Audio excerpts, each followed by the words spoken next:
अटवा चटवा वाला गाना मत गाना, ना तो थोड़ा माई या बहन पर गाना आएगा, तैयारे रहो। दोस्तों आप लोग देख रहे हैं पीके आर्या का कुछ हालत गंभीर बताया जा रहा है, जो कि जहर खा के हॉस्पिटल में भर्ती हुए। गलत काम का गलत नतीजा निकलता है दोस्तों।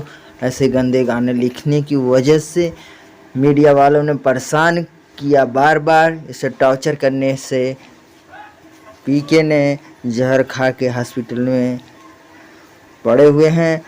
और चंदन चंचल का जो भी यहाँ पे ब्रेकिंग न्यूज आ ही रहा है, तो लोगों का मानना है समाज में गंदा गाना जो कि बहुत ज़्यादा विरोध चल रहा है। आप लोग तो देख ही रहे हैं कैसे सब लोग समझा रहे हैं, क्या दिखा रहे हैं। हम उन लोग को ऑडियो नहीं खोज सकते क्योंकि मैं अपना ऑडियो बता रहा हूँ। आप इसमें देख ही सकते हैं कितना गंभीरता है। ये गाना बहुत ज़बरदस्त वायरल। मैं तो बस यही कहना चाहूँगा, साफ सुथरे गाना समाज में लाइए, ऐसा गाना ले आइए।